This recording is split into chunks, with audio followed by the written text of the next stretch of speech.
টর্চব বিল্লাল সেও আমার কিছু না, আমার আত্মীয় না, বা আমি তার পক্ষেও না, ঠিক আছে। আমি জাস্ট মানে তার যে পরিশ্রমগুলা জাস্ট ওইটা আমি দেখলাম, সে কিন্তু অনেক পরিশ্রম করছে। তারপর দেখা গেছে কি যে এই বই বিক্রি করতেছে, মানে একটা বইয়ের মূল্য হচ্ছে 1,000 টাকা, তারপর 3,000 পিস বই বিক্রি করছে। ভাই আমি একটা কথা বলি কি জানেন, যে আপনার যদি ভালো লাগে তাহলে ওই বইটা আপনি অবশ্যই কিনবেন। আপনার যদি ভালো যদি না লাগে তাহলে বইটা আপনি কেন কিনতে যাবেন? আমার কথা হচ্ছে ওইটা, ঠিক আছে। তারপর হচ্ছে অনেকে দিয়ে এই বিষয়টা নিয়ে সমালোচনা করতেছে। আসলে আমি মনে করি মানে একটা কথাই আছে না, যে এই শহরের মানুষগুলা বুঝছেন কারো ভালো চায় না। একজন যদি ভালো একটা পরিবেশে চলতে চায় বা ভালো একটা পর্যায়ে যদি উপরে উঠতে চায়, তাহলে মানুষ এটাকে নিয়ে দিন শেষে সমালোচনা করে। তো টর্চব বিল্লালের ক্ষেত্রেও এটা ঘটেছে।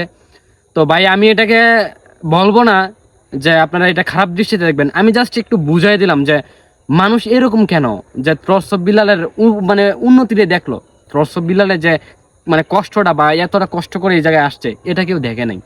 ভাই আমি কি আর বলবো, কিছু বলার নাই। আসলে এই ভিডিওটা করার প্রধান উদ্দেশ্য হচ্ছে যে আপনার মানে টিকটকে ঢুকি টর্চব বিল্লাল, ফেসবুকে ঢুকি টর্চব বিল্লাল, মানে কাল টর্চব বিল্লাল মানে টর্চব বিল্লাল এই কয়দিন ধরে। তাই আমি ভাবতেছি যে টর্চব বিল্লালের এই বিষয়টা নিয়ে একটা ভিডিও মেক করলাম। তো এই বিষয়টা নিয়ে আজকের ভিডিওটা।